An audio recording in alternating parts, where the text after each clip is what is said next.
In Revelation chapter 6 and beginning at verse 1, Jesus gave this revelation to John. John said, "Now I watched when the Lamb opened what the seven seals, and I heard one of the four living creatures say with a loud voice of thunder, 'Come.' And I looked, and behold, a white horse, and its rider had a bow and a crown, and was given to him, and he came out conquering and to conquer." These next riders are called the riders of the apocalypse. This first rider is the Antichrist. He rides out into the earth. In the scriptures, he's on a horse in the earth. He rises to power, and he comes out, watch, with a crown to conquer and to deceive. Now look at the horses that ride out behind the Antichrist. Pay attention to the scriptures. I'm trying to take you out of school this morning. Is this too heavy for you? Okay. So during the tribulation period, the Antichrist comes to power. He is the first rider. Look at the horses that follow the Antichrist.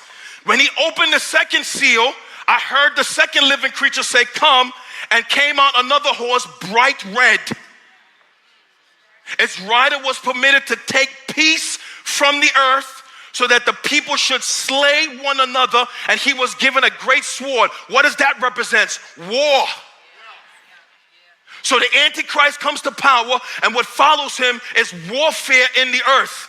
Look at the next rider. When he opened the third seal, I heard the third living creature say, "Come." And I looked, and behold, a black horse, and his rider had a pair of scales in his hand. And I heard them seem to be a voice in the midst of the four living creatures saying, "A quart of wheat for a denarius, 3 quarts of barley for a denarius, and do not harm the oil and the wine." What is that? Famine. What follows war? Famine follows war. The Antichrist comes out.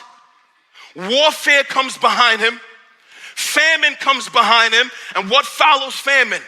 Look at the next horse, verse 7. When he opened the fourth seal, I heard the voice of the living creature say, "Come." And I looked, and behold, a pale horse. And his rider's name was what? Death. And Hades, which is hell, followed him. And they were given authority over a fourth of the earth to kill with the sword, and with famine, and with pestilence, and by wild beasts of the earth.